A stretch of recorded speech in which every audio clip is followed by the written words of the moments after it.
Para Dios los milagros son normales, son su forma de actuar, de hacer. Para Él las cosas que Él hace no son milagros, son hechos normales en el cielo. Para nosotros sí, pero para Dios son hechos normales. Amén. Entonces queremos experimentar la normalidad de Dios, que Dios se manifieste, que Dios haga. Por eso, ¿qué pasó antes de los grandes milagros? Y quiero mirar dos grandes milagros del Antiguo Testamento. Éxodo capítulo 14, versículo 10. Quiero mirar con ustedes el cruce del Mar Rojo de parte de Israel, la nación escogida por Dios, que saliendo de la esclavitud liderada por Moisés, se enfrentan a una gran imposibilidad. Y la iglesia en este tiempo, hermanos, nos enfrentamos a grandes imposibilidades, ¿verdad? Que dice, ¿cómo puedo salir de esto? No tengo nada, estoy orando por mi casa propia, pero no tengo un peso, no tengo ni siquiera trabajo. ¿Cómo va a suceder? Eso es una imposibilidad. Día tras día nos enfrentamos a grandes imposibilidades. Por eso yo quiero relatarle estos dos incidentes para despertarle fe en su corazón. Amén, que el mismo Dios que abrió el Mar Rojo y el Jordán, porque es lo que vamos a mirar, los dos eventos históricos, hermano, es el mismo que está aquí entre nosotros, no ha cambiado. Amén, digo, Señor, si tú lo hiciste en el pasado, lo puedes hacer hoy también en el presente. Esa es mi fe, hermanos, y yo quiero que esa también sea tu fe en esta noche. Para que usted pueda tener una idea, el Mar Rojo tiene 2.200 kilómetros de largo, de ancho unos 335 kilómetros, la profundidad 2.730 metros, la parte más llana del Mar Rojo son 500 metros, la parte más plana, más bajita del Mar Rojo son de 500 metros. Se dice por los historiadores que la parte por donde Israel atravesó para entrar a Gilgal tenía aproximadamente entre 2 y 10 kilómetros. O sea que cuando el pueblo, Dios le abrió el mar, tuvieron que caminar por medio de esa parte más angosta entre 2 y 10 kilómetros. ¿Por qué? Porque después había unas partes, usted lo puede chequear hoy mismo en la actualidad, es muy largo, es muy ancho. Puede haber unos 18, 20 kilómetros otras partes, pero la parte más que los investigadores, los arqueólogos han chequeado la posibilidad máxima que ese haya sido el lugar, es entre 2 y 10 kilómetros. Es lo que tuvieron que atravesar el pueblo del Señor, hermanos, para pasar al otro lado. ¿Se da cuenta?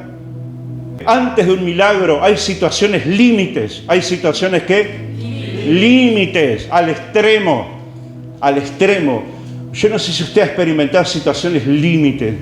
Dice, no, hasta acá, yo ya no doy más. Esto, si no pasa algo, no sé qué va a pasar. Bueno, situaciones límites, porque usted mira que la gente se acercó al liderazgo a Moisés y le entró a preguntar, dice, ¿por qué nos sacaste?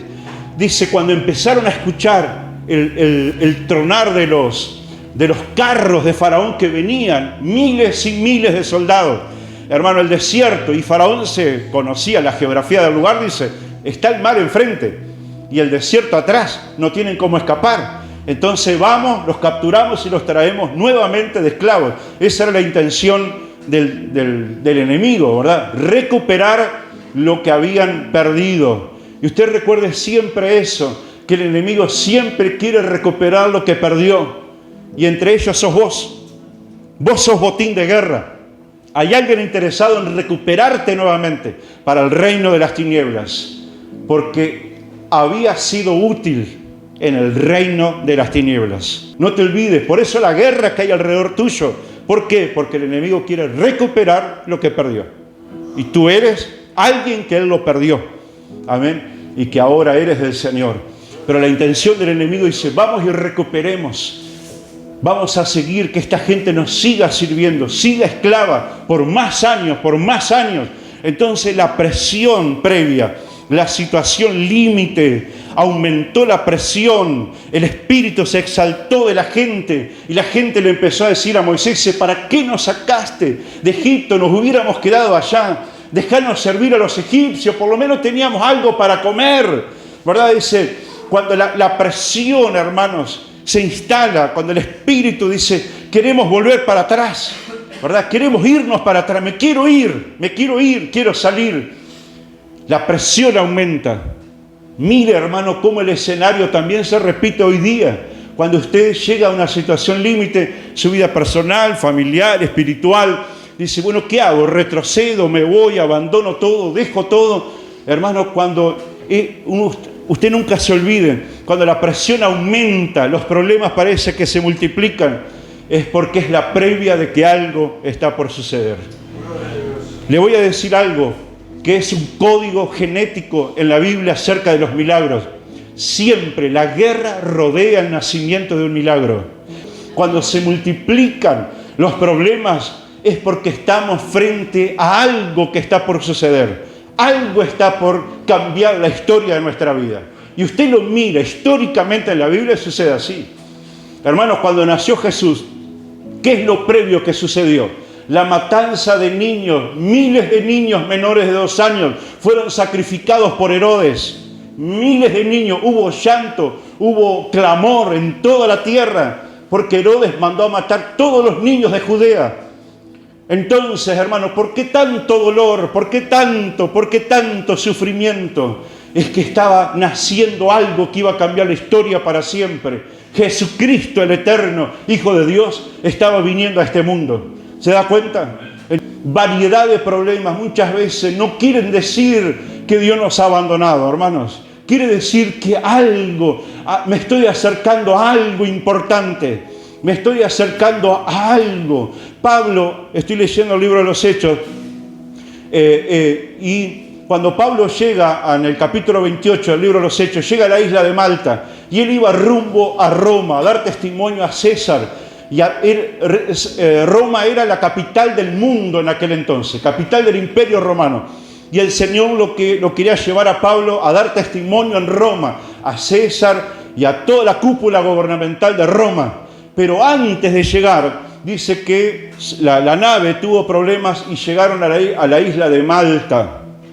Y la Biblia dice que hacía tanto frío que prendieron un fueguito y Pablo fue a buscar unas ramas y de repente una víbora lo mordió, ¿verdad? Y le quedó colgando acá la víbora. Y la gente de la isla dice: esta persona lo persigue la justicia.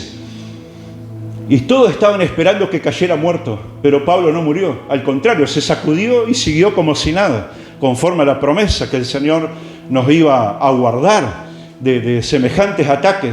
Pero fue un ataque terrible como para matarlo, pero no era el fin. Pablo tenía que seguir rumbo a Roma y siguió. Y la Biblia, la historia nos dice que llegó a Roma y dio testimonio a César, hermano, y a toda la cúpula del gobierno romano en aquel entonces. Entonces se da cuenta, hermanos, los problemas no quieren decir, hermanos, el abandono divino. Quiere decir que estamos aproximándonos a algo importante que va a suceder.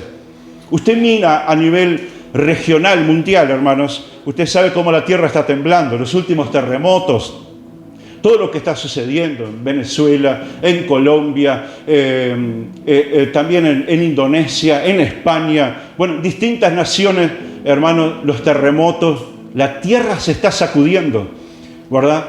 Y otras cosas que a nivel climático, social están sucediendo. ¿Qué significa eso, hermano?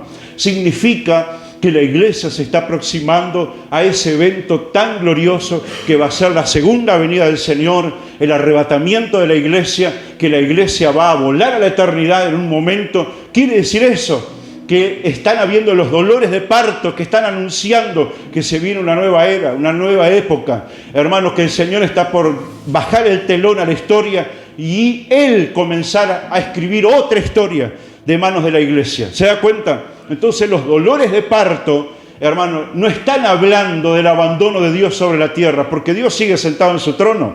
Lo que está queriendo decir, y es un llamado de atención para nosotros, por eso yo lo animo, infórmese, ¿verdad? Mire los informativos, los titulares de los diarios, mire lo que está aconteciendo en el mundo y diga, Señor, tu venida se acerca. Ayúdame a mantener mi lámpara encendida, mi espíritu encendido, mi corazón preparado. Señor, que tu venida no me encuentre desprevenido, sino que me encuentre atento, alerta, porque este mundo pasará. Y la Biblia dice, 1 de Pedro, mas el fin de todas las cosas se acerca. Sed pues sobrios y velad en oración. Entonces tenemos que prepararnos. Los problemas, hermanos, siempre a veces están señalando que algo está por venir, algo está por suceder. Amén. Aprendamos a tener una lectura correcta, aprendamos a tener inteligencia espiritual, a leer, hermano, por qué las circunstancias que nos rodean, por qué nos están pasando las cosas que nos están pasando. Amén. Sea inteligente, tenga visión, adquiera inteligencia y sabiduría de la palabra de Dios. Gloria a Dios. Entonces, vieron todo la previa, todo lo que sucedió, el antes, pero también dice que antes, versículo 10, si me podés poner por favor el capítulo 14, verso 10, el antes de los milagros. ¿Qué pasó? Que hubo un clamor. Mira lo que dice allí abajo, al final del versículo 10, y clamaron a Dios, y clamaron a Dios. La antesala de los milagros es un clamor a Dios. ¿Qué es un clamor? Un clamor no es una oración liviana, superficial, ¿verdad? No es una oración donde uno no le pone el corazón. Un clamor, hermanos, la palabra clamor tiene que ver con algo que nace de adentro del corazón, donde usted con todo su ser está arrodillado delante de Dios, clamando a Dios por algo, hermano, que sabe que eso le significa la vida. Eso es un clamor, no es una oración común, no es una oración, Señor, bendice los alimentos, está bien que lo hagamos, pero el clamor es algo más profundo. El clamor es, sí, Señor, necesito una intervención. Señor, y usted ora de mañana, ora de tarde, ora de noche, se tira al piso, ¿verdad? Porque sabe que el clamor va a mover la mano de Dios, pero le va a cambiar la vida a usted. Dice que el pueblo, hermano, frente a la imposibilidad, levantó un clamor a Dios. Esa fue la previa. Siempre en la previa de un milagro, ¿qué hay? Hay un clamor. Hay un ruego, hermanos. Hay un ruego delante de Dios. Ese ruego que la mujer sirofenicia, cuando tenía a su hija endemoniada, vino y le dijo, Señor, ten piedad de mi hija que está atormentada por un espíritu inmundo. Ese clamor, hermano, de un padre que clama por un hijo. Los que son padres saben lo que estoy hablando. Cuando tienen a un hijo, ¿verdad?, pasando por una situación difícil, a veces de salud, a veces de otra índole, ¿qué es lo que hay en los padres? Un clamor, un ruego ante Dios por esa persona, por ese hijo. Gloria a Dios. Hubo un clamor, hubo una palabra firme.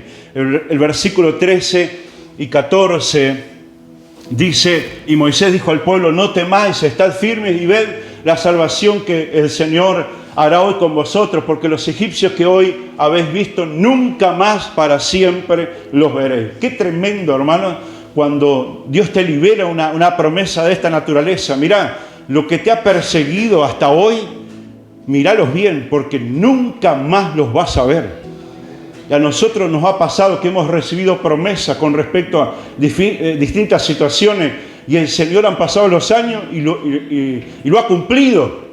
Hay enemigos que me persiguieron durante años, que un día el Señor nos habló en una vigilia y dice, estos enemigos que te persiguieron, nunca más, y ha sido literal, nunca más los vi, hermano, enfrentarse o pararse delante nuestro como familia, porque esa promesa se cumplió. Enemigos que nos persiguieron, nunca, míralos bien, porque nunca más los vas a ver. Gloria a Dios. Y nosotros tenemos que tener también esa certeza, hermanos, que Dios, como así le hizo la promesa al pueblo, también para nosotros, también, hermanos, esta promesa es para nosotros. Hay enemigos que te han perseguido que nunca más lo vas a ver. También, llámese miseria, llámese enfermedad, llámese de la orden que sea, hermano. Pero hay enemigos que nunca más los vas a volver a ver. Gloria a Dios. Semejante promesa. Hubo un clamor previo, hubo una palabra firme, hubo una asignación de roles, porque el Señor le dijo a Moisés, toma la vara en tu mano, La vara era símbolo de autoridad, ¿verdad? Y le dijo, toma la vara, ¿verdad? Y dile al pueblo que marche. O sea, el Señor siempre en la previa de los milagros nos dice, vos hacés tu parte y yo hago la mía. Amén. Siempre, para que los milagros sucedan, no te olvides de hacer tu parte. Hay cosas que las tenés que hacer vos y hay cosas que las va a hacer Dios. Cuando Pedro estaba encerrado, Hechos capítulo 12, dice que Pedro estaba preso, pero la iglesia hacía sin cesar oración a Dios por él. ¿Se acuerdan ese incidente? Y la Biblia dice que en esa misma noche Dios envió su ángel, abrió las puertas de la cárcel, rompió las cadenas y le dijo a Pedro, levántate, cíñete tus sandalias y cúbrete con el manto. O sea, yo no te voy a atar los cordones, eso lo podés hacer vos. Yo voy a hacer lo más difícil. Rompo las cadenas, abro las puertas de la cárcel y te saco. Pero atarte los cordones, eso te toca a vos. Y Pedro lo entendió. Entonces hay una parte que me toca a mí y hay otra parte que le toca a Dios. Éxodo capítulo 14, verso 30 al 31. La Biblia dice, lo ponemos ahí mejor. E Israel vio a los egipcios muertos a la orilla del mar. Qué increíble, ¿no? El pueblo pasó, y luego cuando las aguas volvieron a la normalidad, los cuerpos, los cadáveres de sus enemigos que los habían perseguido. Y uno dice, qué terrible, pero así actúa Dios con nuestros enemigos. Los veremos, pero los veremos ya. Verso 31 dice, y vio Israel aquel grande hecho que Jehová ejecutó contra los egipcios, y el pueblo temió a Dios y creyeron a Jehová y creyeron también ¿a quién? A sus siervos. Porque a veces hay un gran descreimiento sobre la figura pastoral. A veces por distintas cosas que la gente tiene, y más en Uruguay, donde hay un descreimiento muy grande a todo lo que es figuras de autoridad.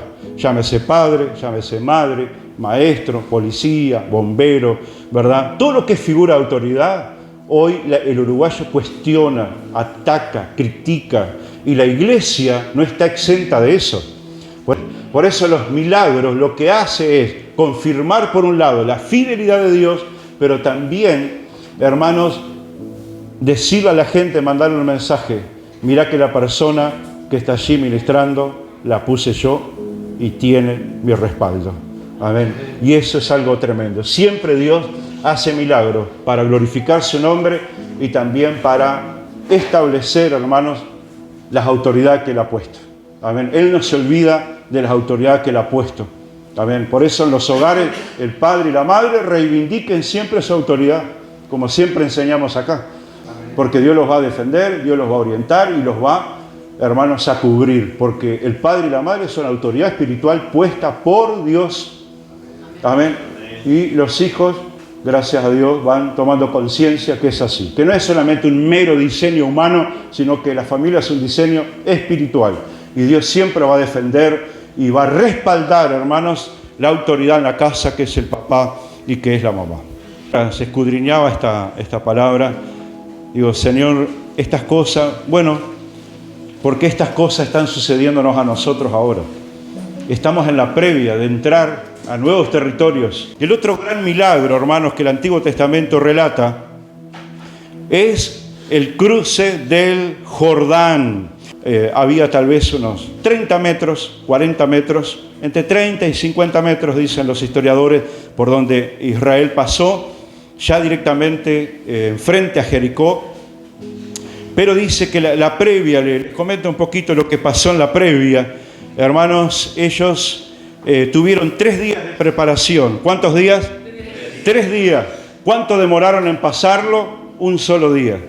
Y ahí uno dice, ¿por qué 3 días de preparación y en un solo día aconteció? Porque siempre, hermanos, la preparación lleva más tiempo. Siempre Dios prepara a la gente antes de que suceda algo.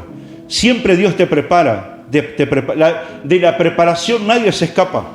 Nadie se escapa. Por eso, aún el mismo Señor estuvo 30 años, hermano, bajo la tutela de sus papás naturales, vamos a decir, José y María, que fue toda una preparación, 30 años. Juan el Bautista también estuvo casi 31 años en el desierto, 31 años de preparación en el desierto para luego sí Dios enviarlo a un ministerio multitudinario, hermanos, como fue el ministerio de Juan el Bautista. Qué increíble, 30 años preparándolo a Juan. ¿Y sabe cuánto duró el ministerio de Juan? 6 meses. Porque a los 6 meses, a los 7 meses, le cortaron la cabeza en la cárcel de Maqueronte. Entonces, 30 años de preparación, 6 meses de ministerio. Quiere decir que Dios le da un énfasis muy grande a la preparación.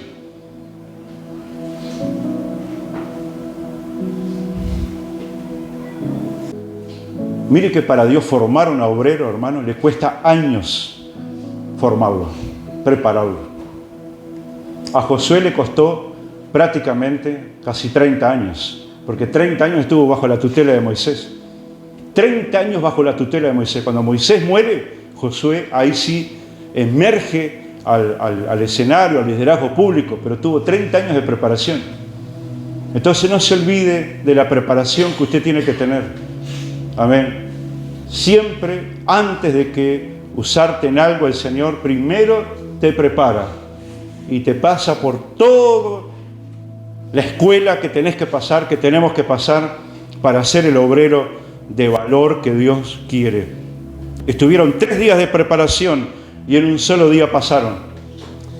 Gloria a Dios. A veces la gente quiere pasar por alto la preparación, la instrucción, el mentoreo, ¿verdad? Pero es inevitable. Nadie puede, hermano, salir del jardín de infantes a la universidad. Nadie puede saltar de la primaria a la universidad. Primero tenés que pasar por la otra escuela, la secundaria, ¿verdad? Y todo lo que implica eso para luego llegar, ¿verdad? Entonces siempre hay una preparación antes de los milagros. Siempre Dios te prepara. A veces cuando Dios te va a bendecir económicamente, primero Dios te prepara y te forma en la fidelidad, a ver cómo sos con poquito dinero, cómo te manejás. Porque si no sabes manejar lo poco, nunca vas a estar preparado para lo mucho. Hay gente que no está preparada, hermano, todavía en lo mínimo para administrar lo poquito, entre comillas, que Dios le da o que Dios le permite tener. Entonces uno dice, Señor, tengo tan poco. No te preocupes de lo poco que tenés. Preocupate de administrarlo bien. Porque el que es fiel en lo poco, también en lo más también va a ser fiel. Entonces, si alguien no es fiel en lo poco que tiene, cuando tenga más, va a ser un peligro. No está preparado. Entonces, hermanos, el tiempo de preparación, de instrucción, de entrenamiento es fundamental. Y el pueblo, antes de experimentar el milagro del pase del Jordán, del río Jordán, 3 días de preparación. Hay una frase que dice allí en el versículo 1, dice, Josué se levantó de mañana y los hijos de Israel, dice, partieron de Sittim y vinieron hasta el Jordán y reposaron allí antes de pasarlo. O sea, descansaron, reposaron, descansaron. Antes del milagro, dice que el pueblo reposó, tranquilo, meditaron. Empezaron a mirar para atrás, pero también mirar para adelante, todo lo que se venía. Reposaron. Saben que es muy bueno hacer un alto en la vida personal, solo, ¿verdad? Con Dios, Biblia en mano, y allí tu cuaderno de apuntes. Señor, ¿dónde está mi vida parada? ¿Hacia dónde voy? ¿De dónde vengo?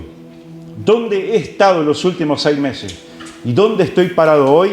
¿Y cuál es mi proyección para mañana? Siempre Dios, una de las cosas, hermano, que nos hace es hacernos pensar. Porque la gente no piensa. La gente hace y actúa en el automático, ¿verdad? ¿Sabe lo que es vivir en piloto automático? Hacer las cosas sin pensar. Ya el otro día me levanto, esto y lo otro, agarro esto y lo otro, llevo, hago tal cosa, vengo. No hay lugar para la improvisación, para la espontaneidad, para quebrar la rutina. Si alguien te quiebra la rutina y la persona se pone mal, ¿verdad? Entonces hace las cosas sin pensar.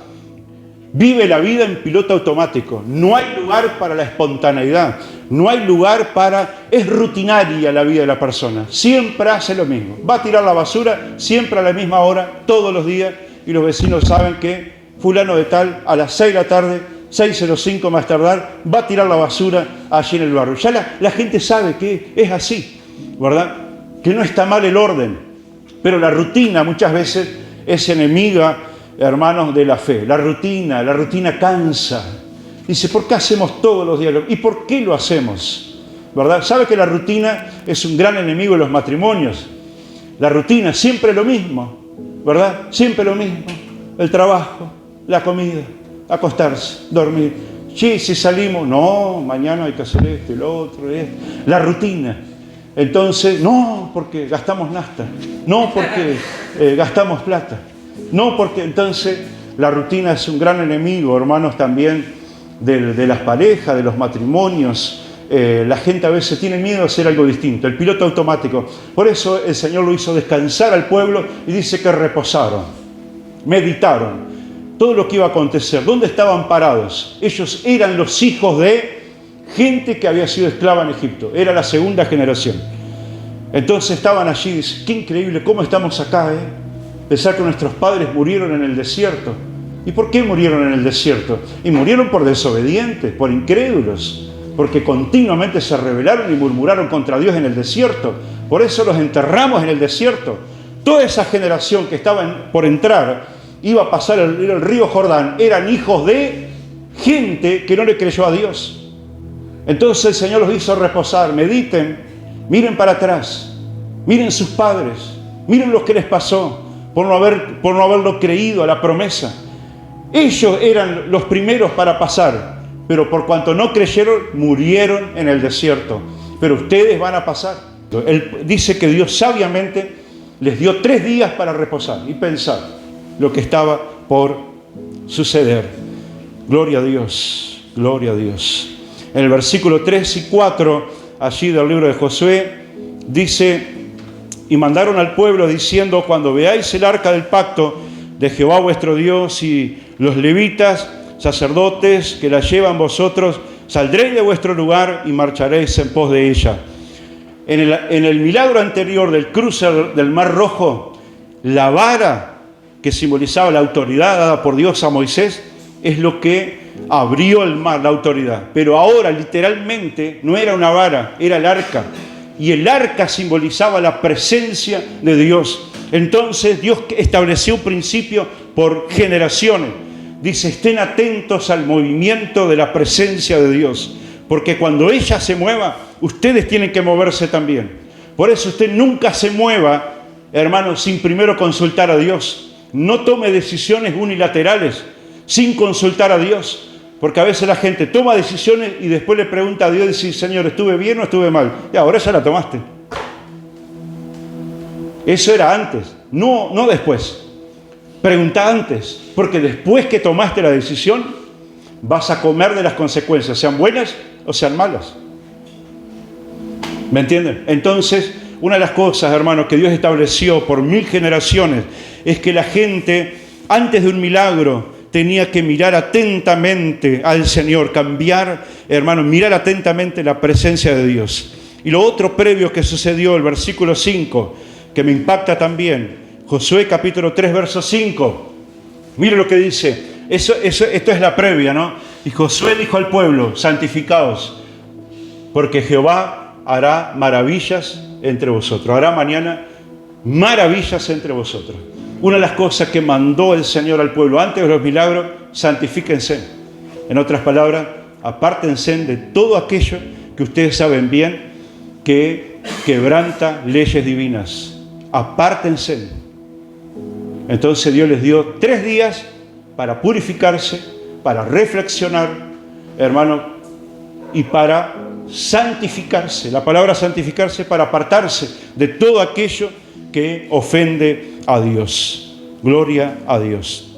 Cambió el método de la vara, pero ahora era el arca. 3 días de preparación, de santificación, de instrucción. Gloria a Dios. Y el cruce fue en un solo día. Gloria a Dios. Siempre, hermanos, se repite la misma escena, la preparación. Siempre Dios te prepara. 3 días.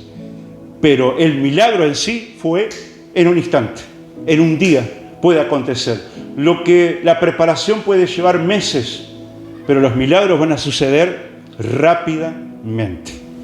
Amén. Gloria a Dios. Y nos preparamos para los días que se vendrán. Amén. Porque estamos en la previa de cosas gloriosas que vendrán.